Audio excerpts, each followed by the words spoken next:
Maayong adlaw mga bata, magkat-unta karon og mga pungway. Unsa man ang pungway? Mao kini ang mga pulong nga naghulagway sa pungan ug pulingan. Gipaila niini ang gidaghanon, gidak-on, porma, kolor o klase. Mga pananglitan sa pungway nga naghulagway sa mga kolor: pula, bughaw, itom.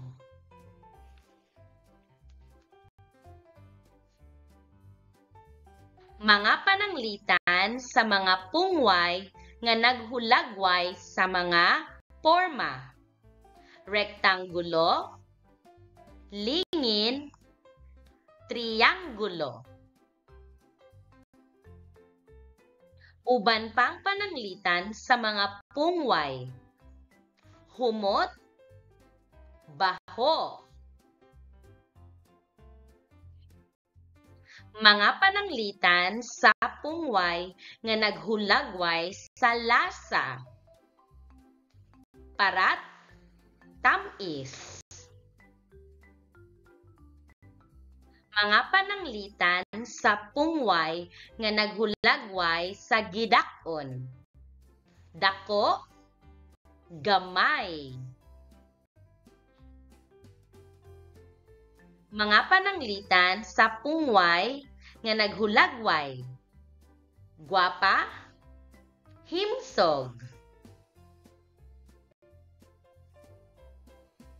Uban pang pananglitan sa mga pungway: bugnaw, niwang, taas, hait, aslom, gwapo, hinay, kulot, itom, landag. Basahon nato ang matag kapahayag. Mao kini ang mga pananglitan sa kapahayag nga adunay pungway. Magdungan ta og basa. Bugnaw ang ice. Hain man diri ang pungway. Ang saktong tubag kay bugnaw, kay kini naghulagway sa ice. Kini magdungan ta og basa. Ang iring kay niwang. Ang iring kay niwang. Ang pungway sa kapahayag kay niwang. Mao kini ang naghulagway sa iring. Ang iring kay niwang. Itong basahon ang kapahayag. Ang pisi kay taas. Ang pungway sa kapahayag kay taas, kay kini naghulagway sa pisi. Ang pisi kay taas. Basahon nato ang kapahayag. Hait ang espada. Ang pungway sa kapahayag kay hait, kay kini naghulagway sa espada. Basahon nato ang kapahayag. Ang bata kay gwapo. Ang pungway sa kapahayag kay gwapo, kay kini naghulagway sa bata. Ang bata kay gwapo. Atong basahon ang kapahayag. Hinay ang pagong. Ang pungway sa kapahayag kay hinay, kay kini naghulagway sa pagong. Hinay ang pagong. Atong basahon ang kapahayag. Kulot ang iyang buhok. Ang pungway sa kapahayag kay kulot, kay kini naghulagway sa buhok. Kulot ang iyang buhok. Atong basahon ang kapahayag. Itom ang iyang sanina. Ang pungway sa kapahayag kay itom, kay kini naghulagway sa iyang sanina. Itom ang iyang sanina.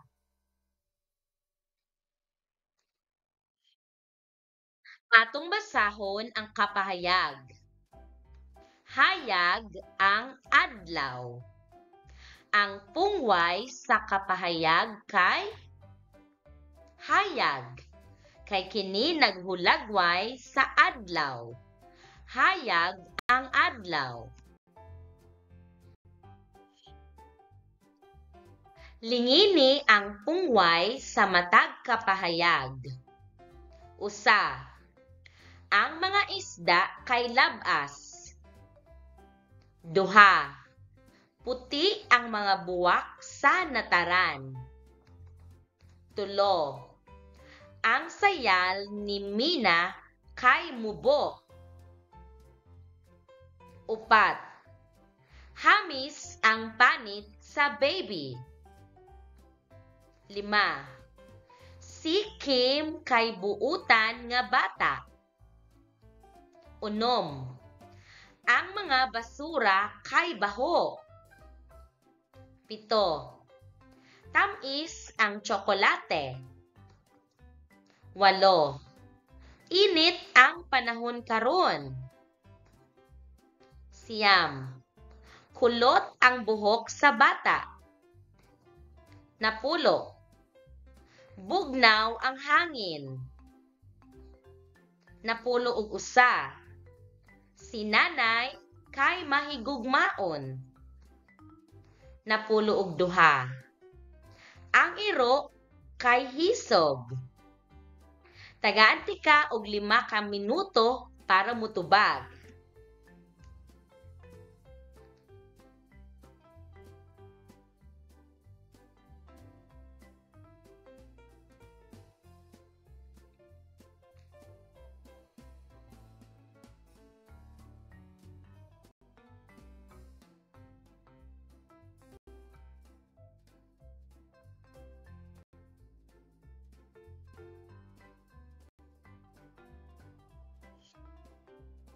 Mao kini ang tubag. Usa, ang mga isda kay labas. Ang pungway kay labas, kay kini naghulagway sa isda.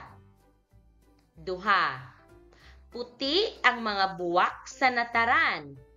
Ang pungway kay puti, kay mao kini ang naghulagway sa mga buwak. 3, ang sayal ni Mina kay mubo. Ang pungway kay mubo, kay mao kini ang naghulagway sa sayal. Hamis ang panit sa baby. Ang pungway kay hamis, kay kini naghulagway sa panit. Si Kim kay buutan nga bata. Ang pungway kay buutan, kay kini naghulagway kay Kim. 6, ang mga basura kay baho. Ang pungway kay baho, kay kini naghulagway sa mga basura.